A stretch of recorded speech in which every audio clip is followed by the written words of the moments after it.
Hey, savez-vous quoi? Une lettre blanche, là, ça s'en va directement dans les vidanges, OK? Le mailing, là, c'est plus que des mots sur du papier, OK? C'est un art, j'appelle ça l'art du publipostage.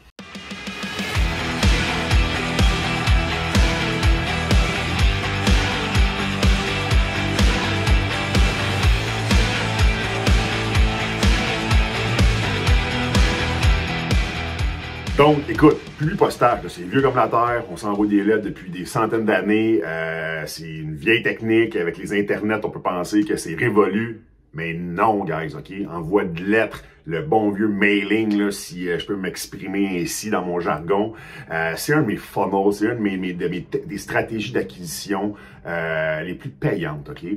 C'est une stratégie qui est passive aussi, c'est-à-dire que ça demande, somme toute, peu d'efforts. Il y a moyen de mettre ça sur le pilote automatique à 10%, comme il y a moyen de mettre ça sur le pilote automatique à 100%, on va dire même. Donc, super de bonne technique. J'en ai déjà parlé dans d'autres vidéos. Pour moi, le mailing, c'est pêcher à la grenade, OK? Donc, c'est du volume, J'envoie beaucoup de lettres je vais... Par exemple, la grenade, donc je vais lancer une grenade à l'eau et je vais pêcher les poissons qui vont remonter. T'sais. Donc, j'envoie beaucoup de lettres et je vais filtrer les appels entrants. Donc, ça va me générer des appels entrants ou des visites sur mon site web.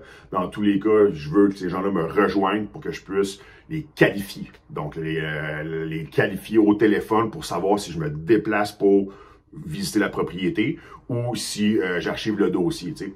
Donc, c'est ça le but de la lettre, OK? Générer des appels entrants.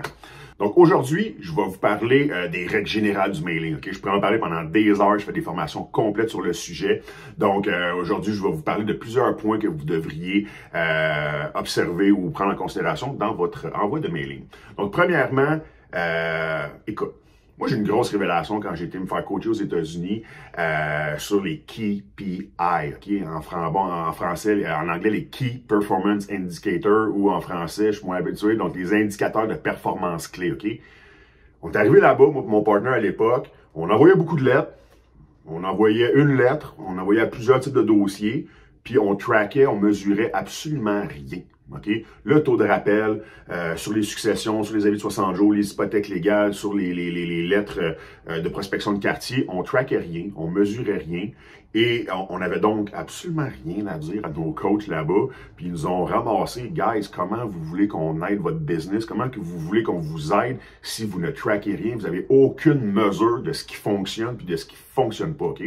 Assez brillant, on va se le dire. Donc, on s'est mis à tracker vraiment tout. C'est assez facile aussi avec le mailing, en fait, avec différentes stratégies, soit des numéros de téléphone différents sur chacune de vos envois postaux. Vous pouvez utiliser, par exemple, un nom différent aussi. Donc, on utilisait souvent. Donc, si c'est pour parler à Jean-Nicolas, on savait que c'était une succession. Si c'était pour parler à Paul, on savait que c'était un avis de 60 jours. Si c'est pour parler à Steven, on savait que c'était pour du multilogement. Bref, on traquait. Fait qu'on savait quelle lettre, quelle campagne fonctionnait. Donc, hyper important de mesurer ça pour savoir ce qui marche. Parce que c'est sûr que si tu envoies 2000 lettres, puis tu as zéro retour d'appel, il y a quelque chose qui ne marche pas dans ta patente. Il faut que tu le saches. Okay?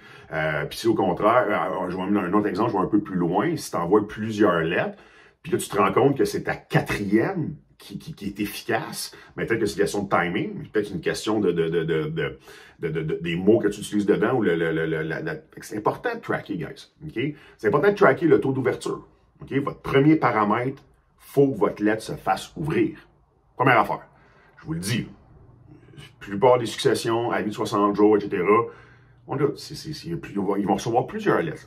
Ça m'est arrivé souvent d'arriver à la table, puis de cogner à la porte, de me faire accueillir, puis d'avoir ça d'épais de lettres. Bon, peut-être que j'exagère un peu. Avoir ça d'épais de lettres, pas ouvertes. Ils ont ouvert les 2-3 premières. Quand ils se sont rendus compte que c'est vraiment de la sollicitation, ils ont arrêté de les ouvrir. Fait que je vous le dis, le taux d'ouverture, hyper important. C'est le premier paramètre. Il faut que votre lettre se fasse ouvrir. On va y revenir. Et après ça, ben, il faut que ce que j'appelle le call to action, donc le taux de rappel. Il faut que, oui, qu'il l'ouvre, mais il faut qu'il fasse l'action de venir rentrer en contact avec vous. Le call to action sur vos pièces de mailing est hyper important, OK? Donc, est-ce que c'est votre numéro de téléphone? Est-ce que c'est votre site web pour aller remplir un petit questionnaire sur le site web?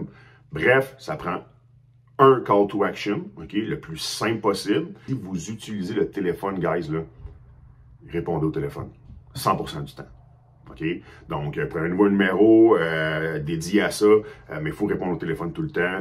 Si ça sonne, puis c'est vos enfants qui répondent, ou ça laisse sonner, puis très rare que ça fonctionne après. Donc, répondez au téléphone. Et donc, à ce moment-là, si vous n'êtes pas capable de le faire tout le temps, peut-être vous êtes mieux de les envoyer sur votre site web, que moi, ils vont me remplir un questionnaire, votre nom, prénom, adresse, courriel, numéro de téléphone, puis là, moi, je vais les rappeler par la suite. Donc, ça peut être une stratégie à mettre en place. Deuxième stratégie que je peux vous proposer, écrire à la main vos lettres, OK? Là, je vous explique. Moi, je fais du volume, je pêche à grenade, je vous l'ai avoué coupable, OK? Fait que, évidemment, je peux pas écrire des lettres à la main, j'en envoie plusieurs milliers par mois, impossible, OK? Donc, évidemment, ça me fait une lettre dans mes propos, mes mots, ma structure un peu plus corporative, OK? Puis mon taux de retour va être plus faible, OK? Je vais avoir un taux de retour 1, idéalement 2, idéalement 3, puis si j'ai 5% de retour sur mes lettres, je suis extrêmement content, OK? J'ai des gens qui n'ont pas le goût de faire du volume comme moi, c'est pas leur mindset, ils veulent trouver quelque chose de... Ils vont prospecter pour eux un triplex, mettons, ils vont cibler les triplex, et ils peuvent se permettre d'écrire des mots très personnalisés, d'écrire à la main, d'avoir des envois très, très, très personnalisés au niveau du papier, des enveloppes, etc. Et évidemment, le taux de rappel est extrêmement plus élevé. OK? Est-ce que c'est un modèle qui est scalable? Absolument pas. Est-ce que c'est un modèle qui peut être efficace à l'échelle d'une personne dans un secteur? Absolument. Okay? Puis là, moi, comme corporate, là, comme business, je peux pas compétitionner comme ça. Okay? Évidemment que si vous envoyez une belle lettre personnalisée en nommant les noms, les prénoms, en étant beaucoup plus... Puis même aller appuyer votre lettre quelques jours après, là, parce que vous habitez dans un secteur, quand je dis appuyer la lettre, c'est peut-être aller rencontrer ces gens-là. Bref, je peux pas vous battre. Okay? Vous avez une approche très personnalisée, puis ce que j'appelle les Lone Rangers dans certains secteurs, ben oui, vous allez signer des deals. Parce que vous êtes débutant, même si vous n'êtes pas expert, cette approche-là, très personnalisée, a fait ses preuves, ça fonctionne. Troisième point que je vous dirais de faire, je viens d'en parler un petit peu, ben, c'est tout ce qui est les fonts. Okay? Si vous pensez qu'écrire une lettre dans une enveloppe blanche avec une petite fenêtre ici, marquée important ici en Times New Roman ou en Arial, puis après ça, vous ouvrez la lettre, puis c'est bonjour, monsieur, une ligne, propriétaire du 2214 de la mission, zip it. Zip it, OK? Ça répond pas. Oubliez ça, OK? Donc, jouez avec le papier, l'enveloppe, le format, la couleur, le parfum. Je fais toujours rire le monde quand je parle de mettre des éléphants roses là-dessus. Vous êtes africain de nationalité, utilisez votre nationalité. Vous êtes asiatique, ajoutez un petit quelque chose de... Faites en sorte que vos lettres se démarquent, guys. OK? Soyez créatifs, surprenez-moi. Postez-moi donc des lettres que vous avez reçues ou envoyées dans le post en écoutant la vidéo. Toutes les solutions sont bonnes. J'ai essayé des affaires complètement loufoques, créatives, qui m'ont fait faire de l'argent. D'autres qui m'ont fait perdre de l'argent. Mais au moins, je les ai essayées en traquant mes fameux KPI. Je le sais, qu'est-ce qui fonctionne, qu'est-ce qui fonctionne pas. Surtout que j'envoie 1000 lettres puis j'ai 0 taux de retour. OK, on scrape le modèle puis on recommence une nouvelle campagne de mailing. Un quatrième point, écoute, un cadeau dans l'enveloppe. OK? Fait que ça, j'ai déjà fait ça souvent. Ça peut être une carte cadeau Tim Hortons, ça peut être, écoute, j'ai essayé un jeton de poker, ça peut être un billet de loto, ça peut être un objet, un pad, les courtiers font beaucoup ça, c'est un genre de pad personnalisé, ça peut être un signet. Bref, guys, encore là, soyez créatifs. Trouvez un objet qui va vous démarquer des autres. Bon, OK. Démarquez-vous des autres, c'est le point. Faites pas ce que j'ai déjà vu, pas une, mais 2 fois sur une porte. J'étais cogné à une porte, puis je fais la présentation, on s'assoit à la table de cuisine, etc. Puis le gars m'avoue qu'il a reçu une lettre avec une carte cadeau de Tim Hortons dedans. Fait que quand il est allé dans le magasin pour l'utiliser, il y avait $0 sur la carte. OK? Ça fait l'effet contraire, je vous dirais, au niveau marketing. OK? Puis le gars, il n'a pas envoyé une lettre avec une carte vide, il en a envoyé 2. Fait que là, la deuxième, encore là avec une carte vide, ben là, quand il m'a compté ça, je me suis plié en 2, évidemment. Faites pas ça, guys. C'est pas très... Ça fait l'effet inverse, OK? Donc, un petit cadeau dans l'enveloppe pour vous démarquer. ça peut être super winner. Il y a plusieurs types de mailing, OK? Fait que ça, moi, je vais faire beaucoup affaire avec une agence, OK? Donc, c'est pas moi qui liche mes enveloppes, c'est pas moi qui plie mes lettres, c'est pas moi qui fait, qui écrit tous les mots. Ce que je veux dire, c'est que, sur la plateforme, j'ai énormément de contenu là-dessus, mais on a des facilités pour faire du publi-postage. On a une petite formation que Quentin a faite. Le lien, justement, il est juste ici dans la présentation. Avec la formation de Quentin, on vous montre comment faire du publi-postage avec Word, avec Excel, puis avec la fonction d'exportation qu'on a sur la plateforme. Donc, très facile. Tout peut se faire imprimer de la bonne façon. Il reste juste à faire tout ce qui est la manipulation de l'envoi. Donc, plier le papier, la lettre, licher l'enveloppe et timbrer. Si vous voulez pas faire ces étapes-là, parce qu'on s'entend, il n'y a pas tant d'argent que ça à faire à licher vos enveloppes tout seul vous-même, OK? Cachez pas là, OK? Fait que moi, j'ai pris la décision il y a plusieurs années de tout donner ça à une compagnie de mailing qui va tout faire mes envois postaux pour moi. Je paye, je reçois le bill, puis je réponds au téléphone. C'est là que le cash est, guys. Donc, fait que mailing personnalisé, il y a moyen de faire des mailings de masse aussi. Donc, moi, évidemment, j'aime bien prospecter les avis, mais je fais également du posting de masse, des quartiers, des secteurs, des codes postaux, des villes au complet. Bref, ce qu'on veut, c'est que le téléphone sonne. Fait que oui, ça me coûte cher. Il y a des campagnes, des fois, qui me rapportent 0 dans certains secteurs, mais je continue pareil parce que je sais que ça fonctionne. Sur le volume, ça va fonctionner. Puis j'ai commencé à faire aussi récemment des envois groupés. Donc, dans certains types de flyers, qu'on est plusieurs sur le flyer, donc ça coûte beaucoup moins cher. Donc, j'ai essayé ça récemment. Je vous en donne des nouvelles plus tard. Donc, depuis quelques années, je mesure tous mes taux de retour, puis je mesure tous mes envois postaux. Ça me permet d'ajuster mes méthodes, d'ajuster mes mots, de me rendre compte de certaines différences. Le meilleur exemple que je vais vous donner pour illustrer ce point-là, guys, c'est quand j'étais en formation aux États-Unis, justement, monsieur a fait une super belle présentation, puis ça m'a vraiment allumé. Un gars de la région de Minnesota, de Saint-Paul, au Minnesota.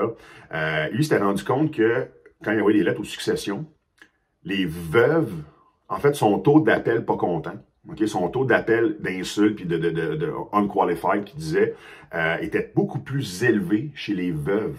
Genre 80% des appels pas contents, c'était des femmes veuves qui avaient reçu une lettre suite au décès de leur conjoint. T'sais. Fait que ce qu'il a fait, c'est qu'il a adapté tous les mots, le ton, le fond. Il a vraiment tout changé son envoi postaux. Il a constaté qu'il y avait un problème avec ce type de mailing-là. Il a tout ajusté le contenu pour faire en sorte que ce soit beaucoup plus adapté aux veuves. Et les résultats ont été absolument incroyables. Donc, c'est-à-dire que ça a diminué drastiquement son taux de rappel pas content. Et ça a augmenté, il y avait aussi la business d'être courtier. Donc, ça a augmenté beaucoup la quantité de listings qu'il obtenait via les veuves. Fait que ça a été vraiment un événement déterminant, révélateur pour moi lors de ma formation. Donc, mesurez vos choses et au moins 100 lettres, au moins 1000 lettres, je dirais, là, avant de faire une modification, parce que je vous l'ai dit, c'est une game de chiffres. Pour terminer, j'ai pas inventé la roue du mailing. J'ai été consommer beaucoup de choses aux États-Unis. Il y a beaucoup de bons sites Internet aussi. Je peux vous référer, par exemple, le site, évidemment, anglais-américain, yellowletterhq.com. Donc, un site avec plein de modèles, de fonctionnalités, de choses pour vous inspirer. Évidemment, eux, ils offrent un service aux États-Unis, je crois seulement, mais je me suis beaucoup inspiré de leur contenu pour évidemment personnaliser mon mailing, pour avoir plus de retours sur mon mailing. Donc, écoute, guys, je pourrais continuer comme ça longtemps encore. Je vous ai donné un portrait global de comment vous devriez gérer vos envois postaux pour faire la prospection hors marché. C'est un excellent funnel de prospection. En terminant, je vous parlais de KPI. Pourquoi vous pas parler de ça, OK? J'ai fait quelques calculs là, pour vous illustrer comment le mailing peut être payant. J'ai remarqué que l'année passée, à tous les fois que j'ai investi 400 $ en mailing, OK? Donc, 400 $ en mailing, je vais me booker un rendez-vous. Okay? Je vais qualifier un lead pour une visite à tous les 400 $. À tous les 7 tables de cuisine, à tous les 7 rendez-vous que j'ai, à tous les 7 visites de propriété que je fais, je vais signer un deal. Je vais signer une promesse d'achat acceptée. Donc, on s'entend. C'est à tous les 400 fois, j'ai une table de cuisine, puis à tous les 7, j'ai une promesse d'achat acceptée. Donc, 400 x 7, 2800. Donc, à tous les fois que j'investis 2800 en lettres, je signe une PA qui va me rapporter l'année dernière en moyenne 19 000 $. Donc 19 000 moins 2800, on est à 16 000-ish de profit. Donc un retour sur mon investissement, 6 à 7 fois mon retour sur investissement, OK? Donc ça vaut-il la peine d'envoyer du mailing? Yes, sir, ça vaut la peine, OK? Est-ce que c'est facile? Non, ça prend des efforts. Ça m'a pris beaucoup de temps pour atteindre ce genre de résultats-là, mais c'est à la portée de tous. C'est une méthode de prospection passive que vous pouvez faire à temps partiel et qui peut vous rapporter beaucoup, beaucoup d'argent. Donc, guys, vous avez aimé ça? Likez mon vidéo, partagez-les à quelqu'un que ça pourrait aider, puis suivez-moi, j'ai plein d'autres contenus exceptionnels pour vous starter ou poursuivre votre prospection immobilière hors marché. Bonne prospection!